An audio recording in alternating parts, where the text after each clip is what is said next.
Hey everybody, welcome back to Touching Glass Podcast. I know it's been a while. I was busy last week. I had some family come up and visit, and so I just never got around to actually making the podcast.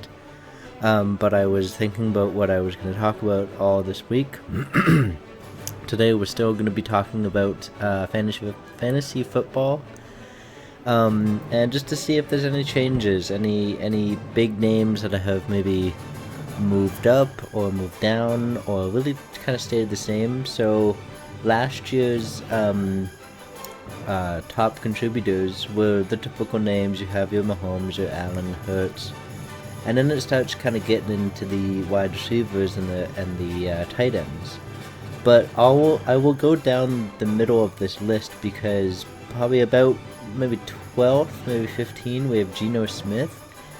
And he's a high-risk, high-reward type player.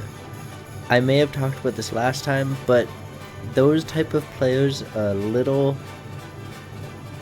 They're easier to draft in the later rounds because everybody's kind of talking about the same thing. Is this guy going to have the same production? Is he not going to have the same production?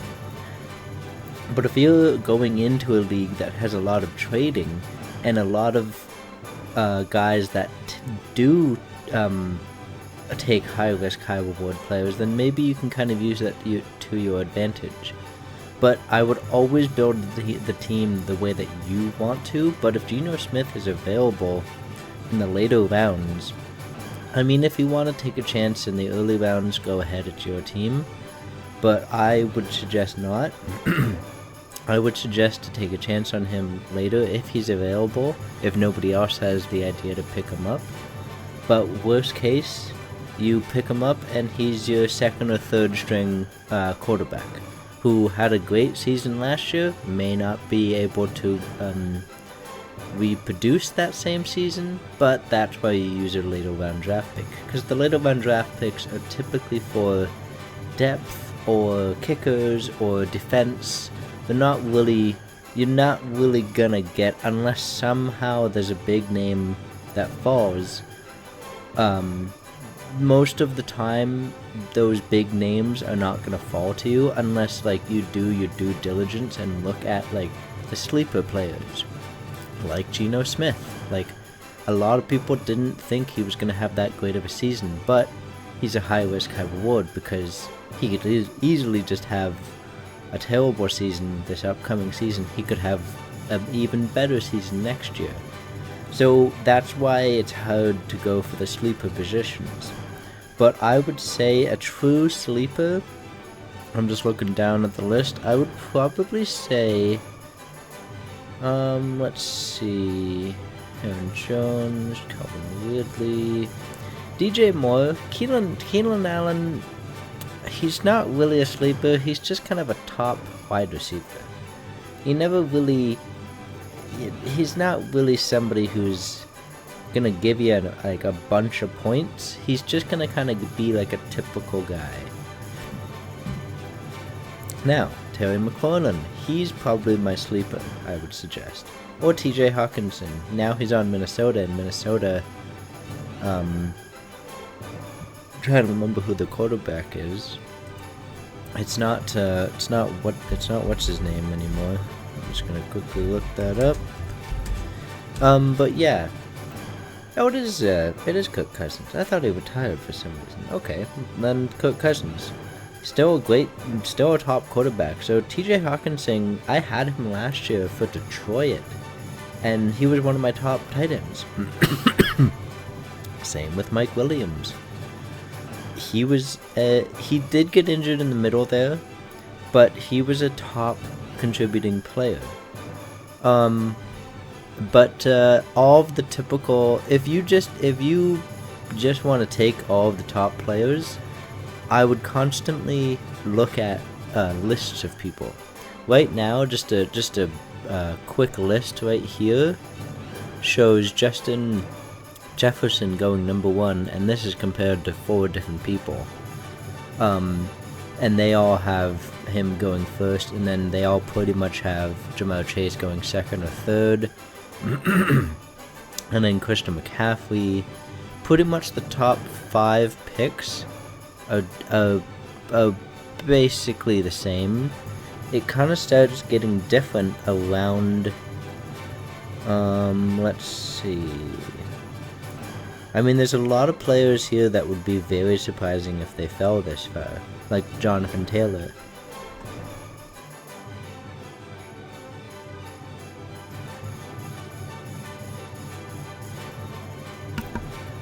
Oh, sorry about that. Yeah, Jonathan Taylor actually, I forgot about Jonathan Taylor. If he doesn't get picked high, I would take a chance on Jonathan Taylor. He hasn't really been who he is, but he's still a top contributing player. Let's continue. Okay, Stevenson on the Patriots. He's now going to be their starting running back. So that's huge for the Patriots because they don't have top wide receivers. And Mac Jones hasn't really established himself as a franchise quarterback. So there's not guaranteed they're going to throw the ball all that much. They may run it more. But the issue is they don't really have the best offensive line. So it's kind of a toss-up of what they're going to do this year. Bill Belichick never really... He's always kind of been just an everything team. He's always been a team that always tries to utilize his running backs, always tries to utilize equally his wide receivers and his tight ends, even his quarterbacks. He'll throw in a running play here and there. He may not actually put a QB running play in, but the QB he always has always did some sort of a running play. Maybe that's just instinct, but like when they had Brady, he was one of the slowest runners in history, and he still probably ran for maybe 20 yards a year, maybe even less, but maybe more. I didn't follow him specifically that much running wise. I followed him in everything else. But now this is an interesting. All of these experts have Chris Olave, I think I'm saying that correctly. He has never, to me, he has never really, he's never really had that big of points. Maybe he just came into the league and I'm thinking of somebody else. Yeah, I don't know. I'm not really in love with Chris Olave. I don't really like his stats. What was his stat? Yeah, he had if I'm reading that correctly, how many points did he have? I don't know. I don't, in the end, this is actually a really good website to look at names and look at specific details if you want to do your own research. So it's called CBS NFL. It's a really good list. I'm looking at 4 mock drafts with 4 different people, basically all picking around the same time, picking the same name. There's a consensus list, which is actually kind of nice because it shows you if, say, T. Higgins is picked with the 10th pick, but in all the other ones they're picked with the 11th, the consensus is going to be he's going to be picked at 11. So there may be a chance to wait on the guy. Obviously, T. Higgins may not be picked that high. Najee Harris, I'm just looking at the names on this list. He's another what's the word? Under the radar type of guy. He had a great well, maybe not under the radar, because surprisingly he had a great first half of his season, and then he got injured, and it was a bad injury too. I think he broke his foot. Lisfaction foot injuries, it says. And he was out for like half of the season. So that's another guy to maybe take a chance on. Let's continue down this list. DeAndre Hopkins is now with the Titans. I don't know who the Titans QB is. Let me just look that up quickly, because if it's a rookie QB, okay, well, they have no idea. They literally have no clue. I literally typed in, they have Will Levis and Ryan Tannehill and Malik Willis. Wait, Will Levis. Wow, Will Levis is 24, I didn't know that. So, if they have Ryan Tannehill, he's probably, well, I was going to say he's probably not going to throw to DeAndre Hopkins a lot because he's going to give other guys a chance. But the young guys and Ryan Tannehill all kind of have the same thing. They want to make a mark for themselves, and they want to continue making a mark for themselves. They don't want to just not throw to DeAndre Hopkins because he's covered by two guys. Like, if he's open, then he's open. But they don't want to make a mistake that a rookie would make, or they don't want to make a mistake because they're a rookie. So let's just continue down the list. We have a couple quarterbacks going around this time. Lamar Jackson, Justin Fields. But these are just... it's weird because the experts always say to draft a quarterback early. And every single time I've done a draft, nobody drafts a quarterback within the top, like, maybe 70th pick. Like, that's probably the earliest I've seen. But maybe it's different nowadays. Now, like, more quarterbacks are getting running points, and more quarterbacks are getting, I guess that's it, running points, because they're obviously able to throw more. Another tight end that you could go after is Mark Andrews. He's always been an underrated tight end because you have your Kelce's and you have your, what's the other, TJ Hopkins, and he's always kind of been that, like, under-the-radar guy. Just looking down the list, Keenan Allen's down here with somebody, but it wasn't a consensus pick. But I wouldn't pick my guys just because four other people picked him. I would pick my guys just by looking at the details. Miles Sanders was a great player, I believe, last season. If I'm reading this correctly, he had 195 points last year, which is an improvement, like a huge improvement from his 90 points. He was getting 11 points per game. Now, you think, well, that's not that great, but that's a consistent 11 points, and that's a consistent 11 points per week. You could then, a good example is last year I had Aaron Rodgers as my quarterback, and a couple games he was getting 20, 30 points, and then the next few games he would be getting 3 to 6, and it was kind of a hit and miss with him. But this player, and I forget the name that I said earlier, they've always been very middle of the line guys. Just continued. Hey, DJ Metcalf. If you can get DJ Metcalf, used to be a bigger name a couple years ago and hasn't really gotten back to that. Let me just look at his full stats. Like, well, no, he's a pretty, actually, now looking at his stats, he's a pretty typical guy, but he doesn't get a lot of points per game.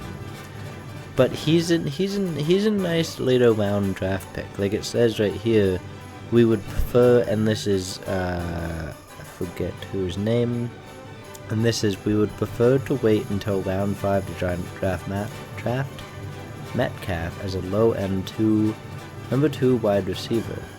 Because the Seattle did add, and I'm going to get this guy's name wrong, Smith-Njigba, in the draft, and he was a great wide receiver, and Seattle's kind of getting younger, so I wouldn't throw it past them to put in Njigba more than DJ Metcalf.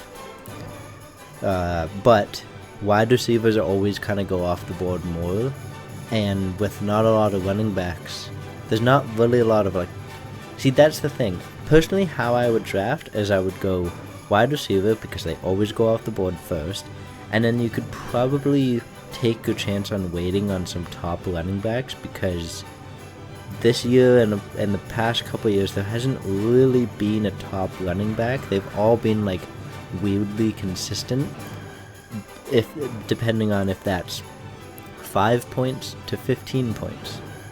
They're all like weirdly consistent with themselves. Nobody's really stood out to the crowd. So unless you want to, if you have the 4th overall pick, then I would probably suggest taking. I would look at the wide receivers, but like if you have the 4th overall pick and the first 3 were wide receivers, and you have Christian McCaffrey, no doubt take Christian McCaffrey. I'm more talking about the later rounds that take some wide receivers. If you have a middle round draft pick and you start kind of seeing, like, let's say you have the 15th pick, or let's say you have the 8th pick, because usually leagues are 10 to 12 people. Let's say you have the 8th pick and you see wide receiver, running back taken right before your pick. At that point, just take what you think is the best top wide receiver. Then, with your second pick, again, always look at the board. Don't just be like, oh, I need this position. Don't just draft 4 top running backs in a row unless you really believe that's how you want to build your team. And maybe if it worked in the past, then sure, go ahead, draft 4 top running backs and take a chance on your wide receivers.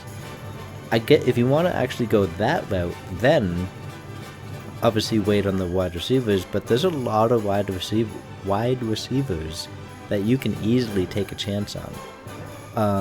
Let me just look up some rookie wide receivers because I follow the draft. Let's see. So wide receivers that were last year's rookies, we have Drake London, fantastic player, was right at the line of Kyle Pitts. Kyle Pitts, another kind of under the radar type player. He was good right off the bat and then kind of went under. We have Treylon Burks, Garrett Wilson, another top name that I remember from the draft, and I never really kind of shined. Unless I'm wrong, I'm just going to look at his points.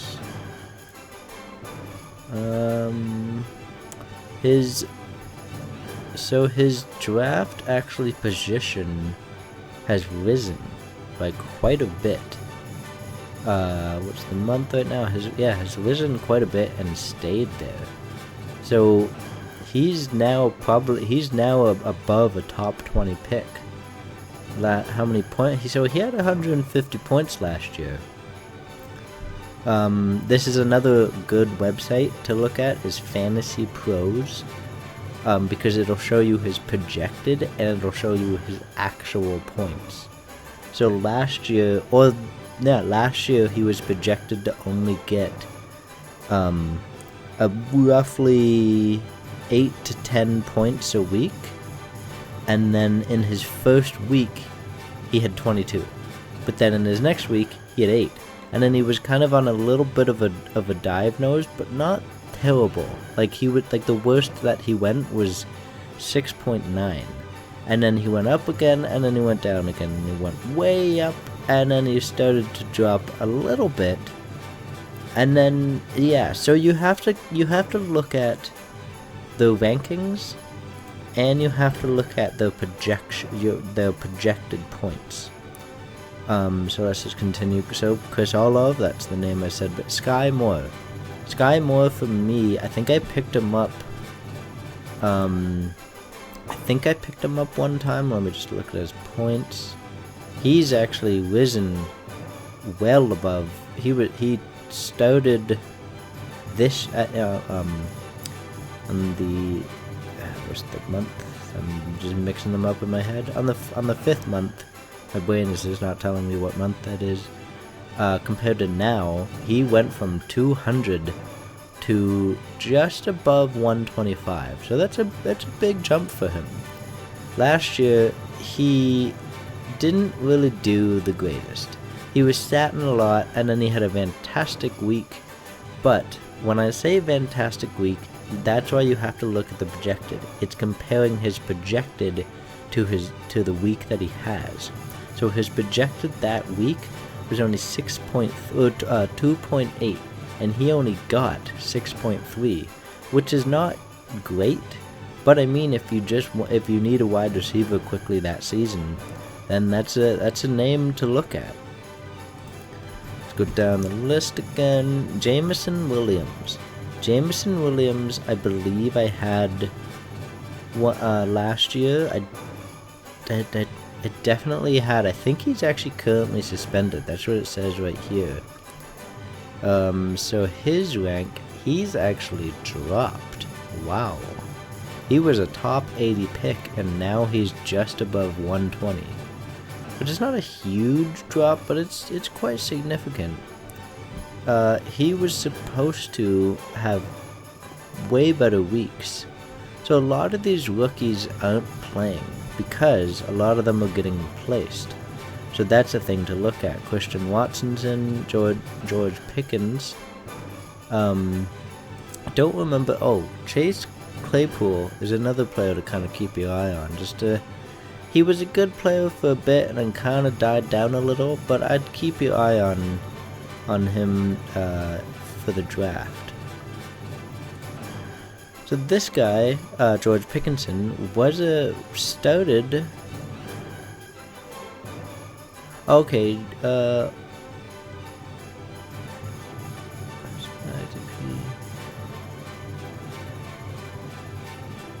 so a lot of people were picking him 73rd, and now a lot of people are picking him around just above 82. But his consensus ranking for the experts was actually the complete opposite. He started as an 80 and then went up to just above, just below a 78, which is not a huge jump. So like, he's not a bad player to pick up. Let's see his actual points. He's a very up and down player. He's a player that I would actually take a chance on. Very up and down. The lowest he was getting was like 2.8. Now there was a couple weeks where he wasn't playing, but now he's a third year wide receiver. David Bell, Wan'Dale Robinson was doing good there. John Mechie, I don't know who the quarterback is. For Houston, so I don't know if I would really take a chance, because, yeah, he would, like, the highest position that he's ranked here is 180, and that's not the best. He didn't even play. He may have just gotten drafted, so it's just showing me rookie lists. Alec Pierce, yeah, so another list. So this is another 4 experts showing what players would get picked where. Let me just see where, just to establish my point. Yeah, the first quarterback taken is at 31, so that's a second round pick, but still, I would take a chance. I'm just gonna look up specifically, because there was a couple names that kind of that I remembered from the draft.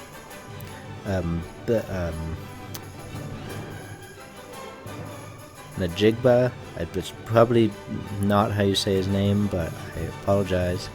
He's a player that could kind of shine. Quentin Johnson, didn't really hear much about him. Zay Flowers. These are all of the new guys. Jordan Addison. These are all the new wide receivers. Jonathan Mingo, I heard, was actually really good. He's a typical build, 6'1", 226 pounds, 32-inch reach. Yeah, okay.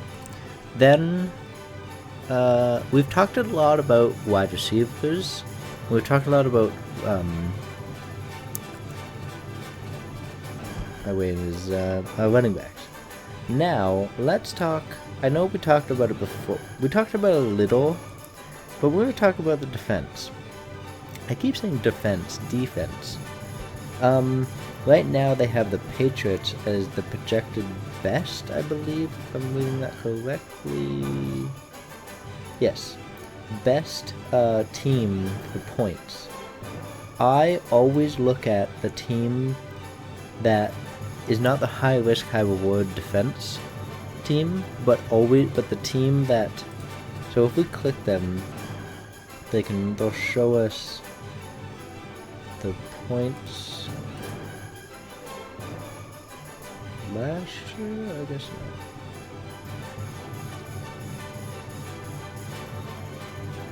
Okay, weird. It's not showing me the, okay, right here, sorry.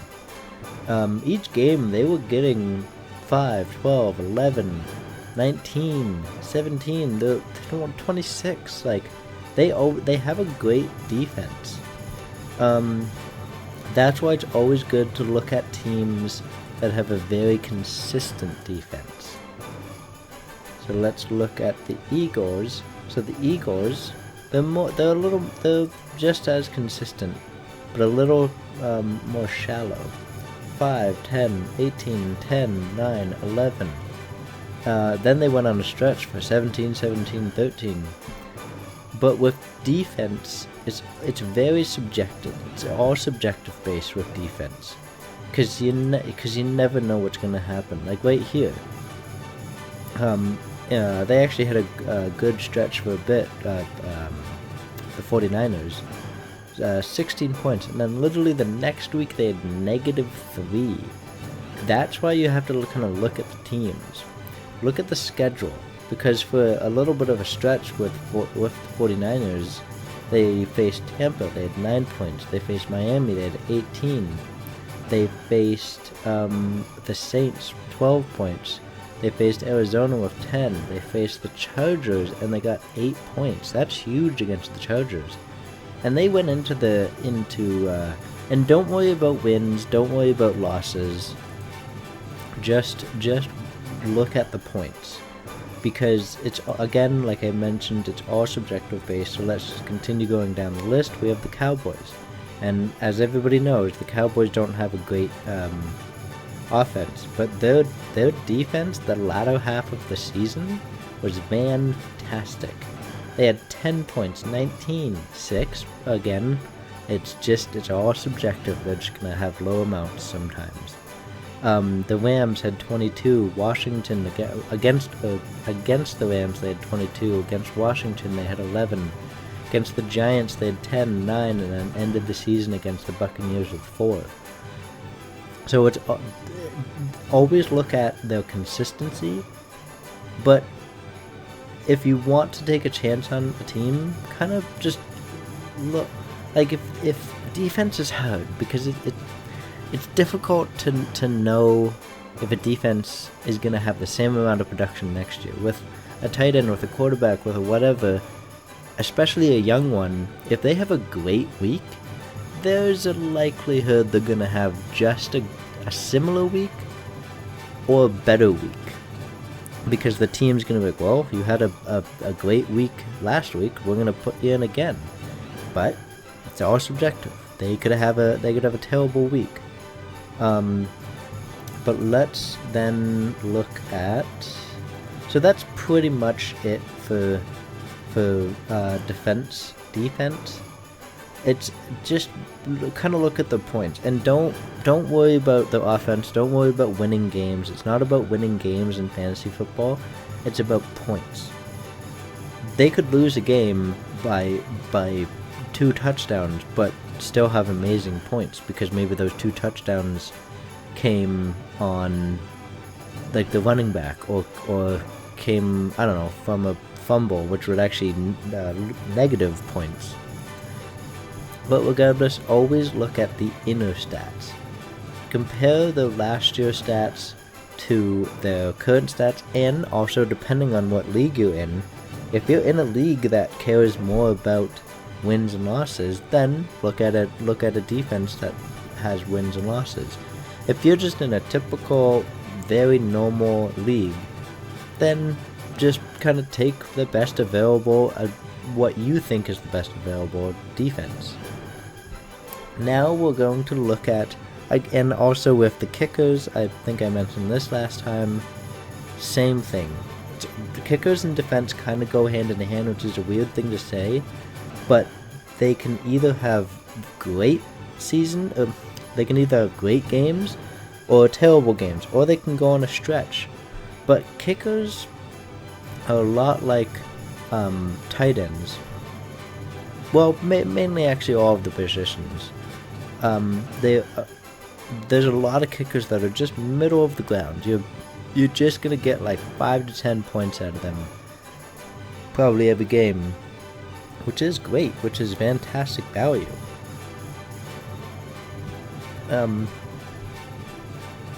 Just always look at the projected stats, especially with kickers, and actually, number one thing with a kicker is look at the team. If the team doesn't have a great wide receiving core, then you're not going to get a lot of attempts, but you're going to get a lot of field goals. If they have a great wide receiving core, you're not going to get a lot of attempts, but you're going to get a lot of field goals, because they're a good team like the Chiefs. I forget who the kicker is off by heart.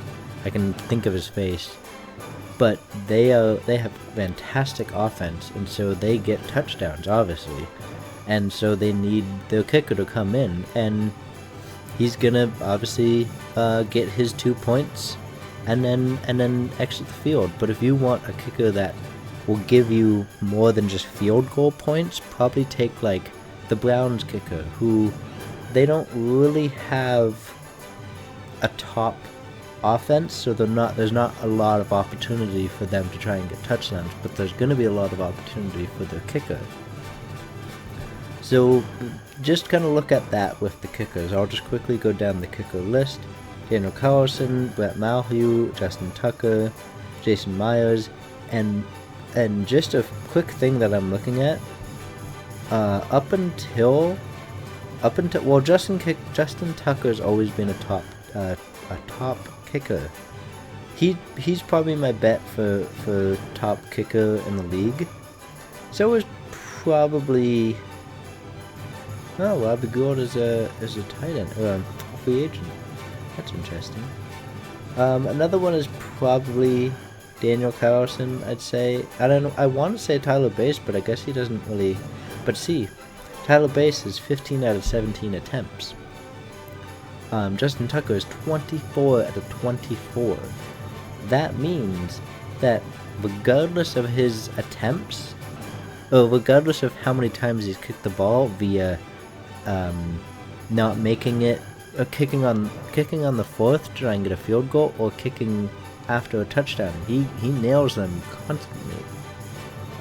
Another guy to kind of maybe take a chance on kicker-wise is Nick Folk or Young Ho Ko. I might be saying that name wrong. They don't have as many attempts, but they're consistent with their points. Another top guy is Jason Myers. I don't know who the Seattle Seahawks. It's Ryan Wilson, actually.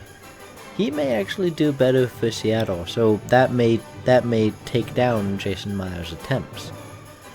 Because now he's another time around with Seattle. So let's look at the the tight ends. I've always enjoyed the tight end position because it's always a very sneaky position. And I remember a couple years ago, maybe even just last year, Taysom Hill is now a tight end again. He used to be a quarterback and a tight end there for a bit, and then he's now just fully converted to a tight end. But he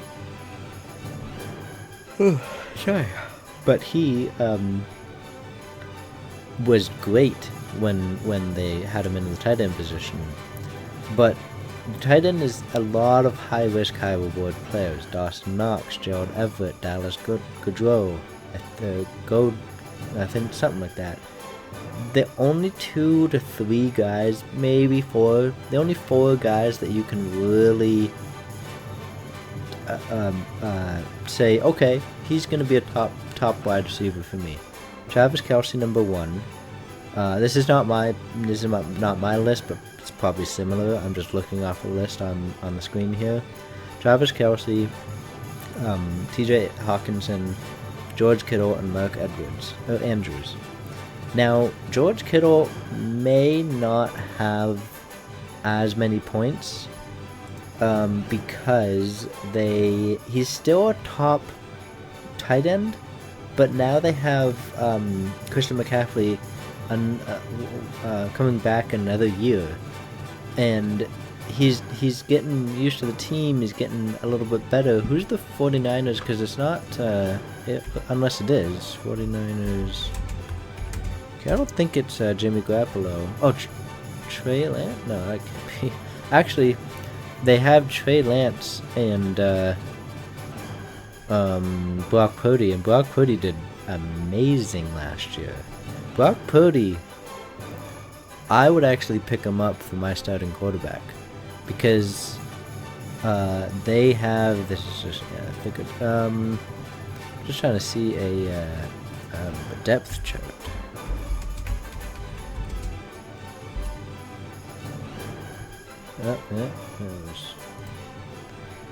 And QBs. Okay, so QBs. They have Brock Purdy, they have Trey Lance, and they have Sam Darnold. Sam Darnold is not going to play ever. They haven't even played Trey Lance. But this is very interesting. This is an interesting year because I was gonna say, oh, take a chance on Christian McCaffrey, or take a chance on Brock Purdy. But this is an interesting year for them because if Brock Purdy doesn't do good after his first amazing year that he had, by taking them to the playoffs, by basically getting them to where they were in the playoffs, if he doesn't do good, Trey Lance could finally get his start. So if I'm drafting Brock Purdy, I'm probably drafting Trey Lance as well. But I'd probably take him later in the rounds. And the other interesting thing is Christian McCaffrey and Elijah Mitchell. Elijah Mitchell was a very good running back, but then they got Christian McCaffrey, and that kind of dropped Elijah Mitchell. But if you want to take a chance on a depth running back who may not play for you because they have Christian McCaffrey, I would take a chance on Elijah Mitchell. Right now he is questionable, it says, but again, I would probably take that chance because looking at the wide receivers, they don't really have any top ones, unless I'm mistaking this guy's name, Brandon Ayaku. He did have 1,000 yards. Okay, huh? He did have actually 1,000-yard season last season, which is way better than I assumed. That's why I say they're an interesting team. They have some well-known names, like Deebo Samuel as the number 1 wide receiver, Brandon Ayuk as their second, and Juan Jennings. I think that name sounds familiar. How did he do last year? He only had 416, but let me look at Christian McCaffrey. The other thing, I definitely mentioned this last time, Christian McCaffrey is a running back, but he can also play a great wide receiver. He had 1,000 yards last season, and he had, I think, 741 of them were running or throwing. It's hard to tell. Even though he's a running back, he's a wide receiver. I mean, sorry. Even though he's a running back, he does play in key games at the wide receiver or playing as a wide receiver. So put that into your selection. I would 1000% take Christian McCaffrey every single day. So right now we're also going to do, because we've kind of touched on all of the positions here.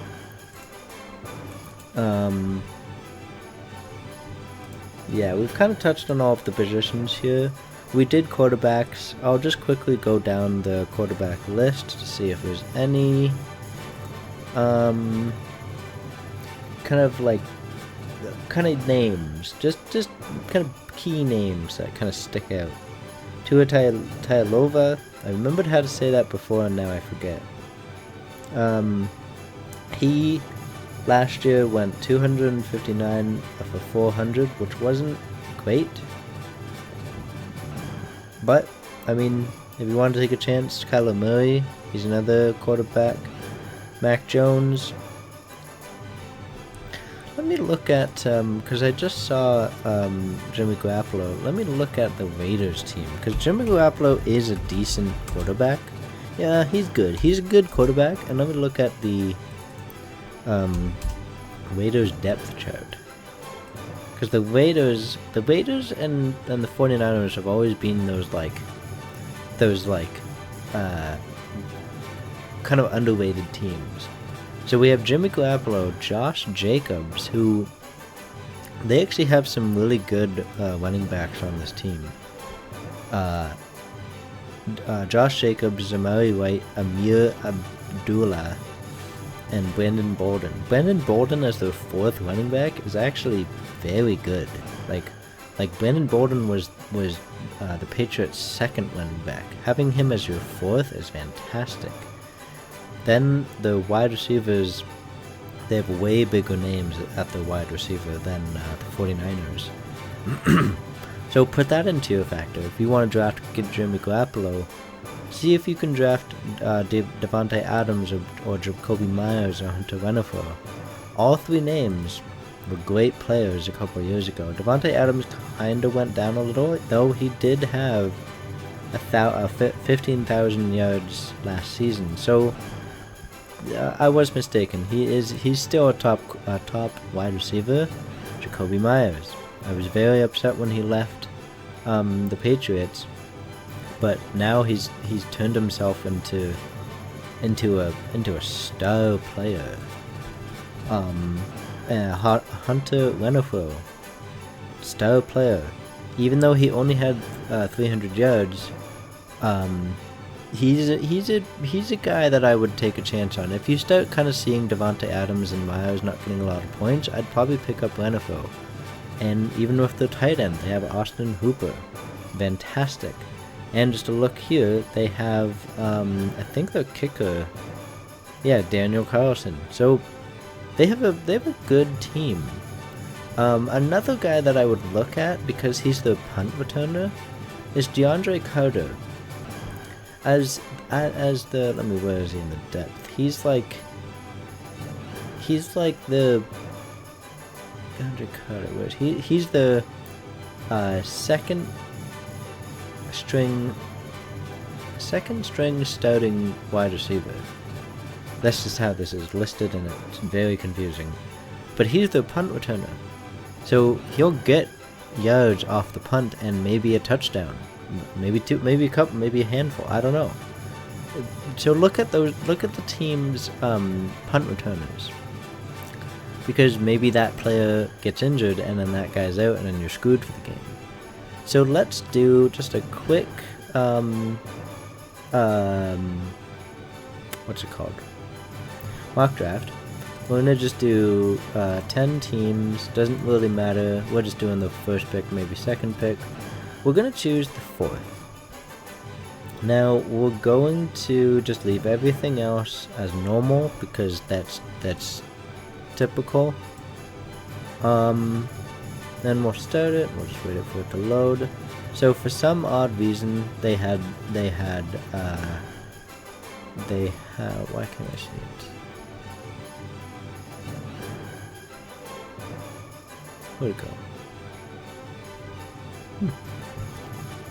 Can't see where. So, anyways, my point is, there may be a chance that Christian McCaffrey is available at 4. If you have 4 and Christian McCaffrey's there, if he's not going to drop, but if he somehow does drop, I would take a chance on him. So I'm just going to click him and then see who's available after this. So a lot of people are getting picked because there was 10 teams. Now AJ Brown. AJ Brown would be a fantastic selection. So yeah, I lost my train of thought for a sec. AJ Brown here would be a great selection. Nick Chubb here would be a fantastic selection. Since I already drafted a wide receiver, I'm just gonna do just typical. I'm just gonna take Nick Chubb because I know he's a top player. And let's see what's left. We have Garrett Wilson.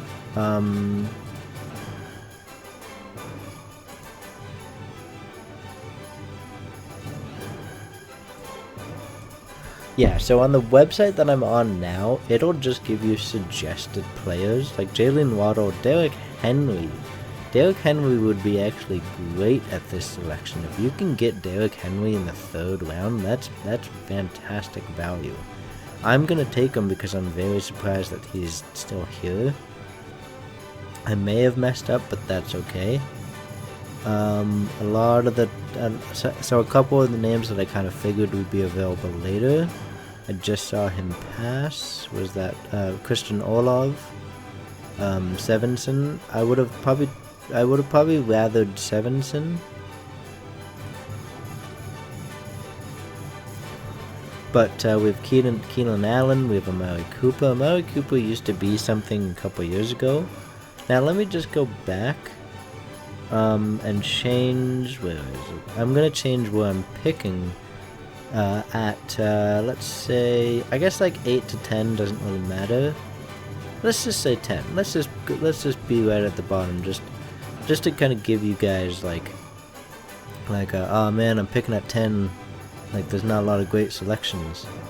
If you're picking at 10, and right off the bat, I see Stefon Diggs is available, and Travis Kelce,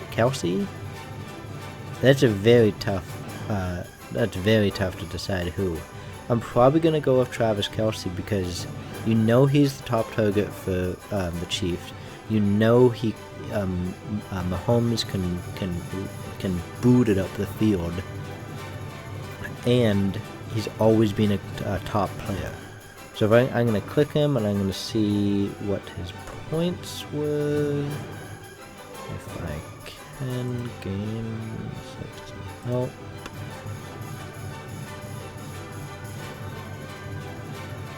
Huh, that's interesting. So since in 2013 he was ranked 132nd. Since 16, literally 3 seasons later, he was ranked 1st. So he's a top player. Now, if I look at Stefon Diggs, he's a top player. I'm gonna probably take Kelce. Stefon Diggs will be not available. It's a little. Oh, okay. This is. I totally forgot about this. This is perfect for me.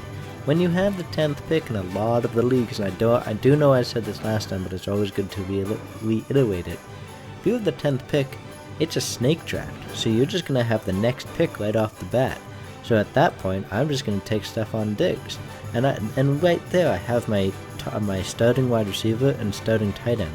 That's the good thing about having... Okay, sorry, I got distracted.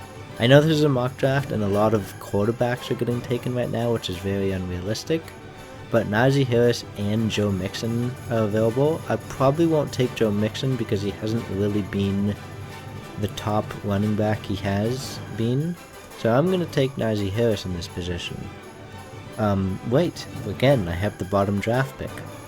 That I kind of actually a little bit prefer the near to the bottom, because in the past you would think, oh, I thought in the past having a top pick is better than having a lower pick, but when it's a snake draft, you lose out on a lot of top players just because you had the first pick and you got Christian McCaffrey, but one player is not going to change your team.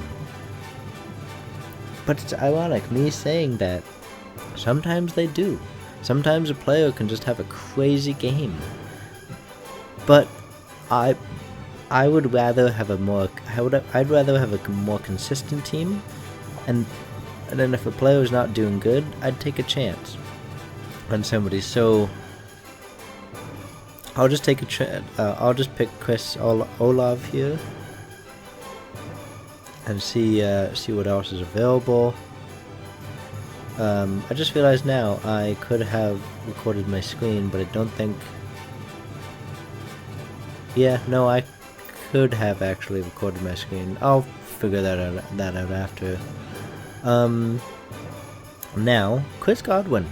Chris Godwin, very interesting player. He didn't have a great 2020 season, but he's had a good last 2 seasons. He's a player I'd take a chance on.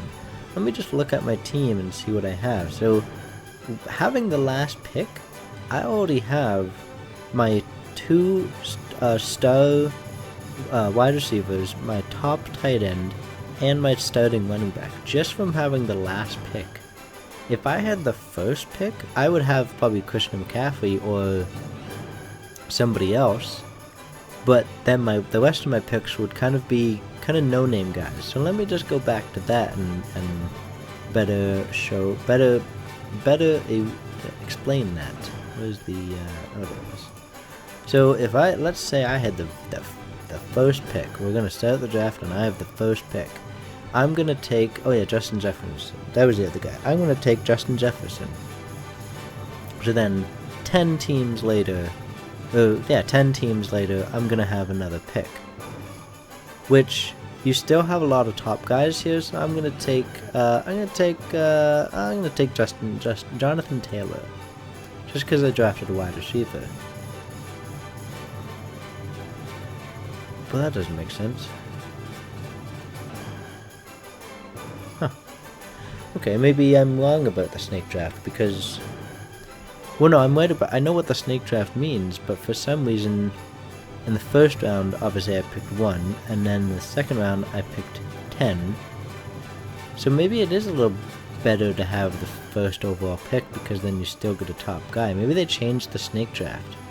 Because I remember when you had the first overall guy, maybe it wasn't a snake draft, when you had the first overall guy, or pick, by 20 picks later, you only have 2 guys. But that's why I like snake drafts. So, I guess it doesn't really matter where you're picking in a snake draft, you're always going to get a top player. Yeah, okay, that's interesting. That's good to know, actually. My brain just forgot about that. So on the list that I'm looking at now, it does show suggested players, and you can change for a specific position. You can change for top player from each position. You can change to top ranked player, or there's the list to your left, and you can just kind of pick a name. The cool thing is ADP is average draft position, so you can kind of see where this specific player gets drafted a lot. So right now the pick is 10 in the second round, so that's 20. So the top pick right now is AJ Brown, but Devontae Adams is here, and he should have been taken a couple picks ago. We have Josh Jacobs. He's around 20th, or you could take a chance on a guy. The interesting thing that just happened to me is I forgot to pick, and so the computer will just take the top rated guy. So if you're gonna step away from the draft, make sure you have a queue board, unless you just want the top ranked guy. But the issue with that is, sometimes it'll draft you, like technically right now the top ranked guy is a quarterback, and that's not what you want right now, but it is kind of the 5th, and I'll look at what quarterbacks are left. So yeah, it's interesting. Computer wise, there's no top, well, there's not really a lot of top quarterbacks left, but when you are against real people, there will be top quarterbacks left around this time, because everybody's taking teams. Everybody is taking other positions before quarterback, because they gotta fill the team out before getting the quarterback. And so not a lot of, this is another thing to kind of look at as well. And I'll say this before leaving. Sorry, my brain just had a pause. So look at what position teams are taking to see what position will be available to you later. So the insight that this is giving me is 8 teams need a starting tight end before my next pick. So that means they'll be looking at tight end. I've already taken my top tight end. I don't need a tight end. But unless I do, it's very interesting to see this, because at this point I'm like, okay, like maybe I look at the top tight ends. Top tight end right now, yes, we're at the 20th pick, so I may not take another tight end at this position. It says, so the insight says 8 teams need a tight end, and there's only 1 tight end left in the top tier position. So if I'm okay with either waiting on, because it's TJ Hawkinson, either waiting on TJ to get picked, or potentially just saying, okay, I'll just take a depth one or take another position, because most teams will be looking at tight end. So kind of pay attention to that. Pay attention to what teams players are taking. If there's a team that drafted 3 running backs in a row, there's a high likelihood they're going to take a wide receiver. So look at that. Just look at what teams are picking who and picking where. But yeah, that should be everything. I will probably try and do this every Sunday. I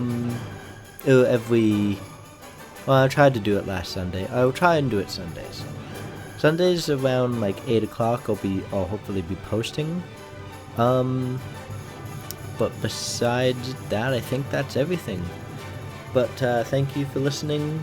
Thank you for listening to my podcast today, and have a fantastic day. Peace. I don't know why I did the rock star, but you know what? Whatever. Peace.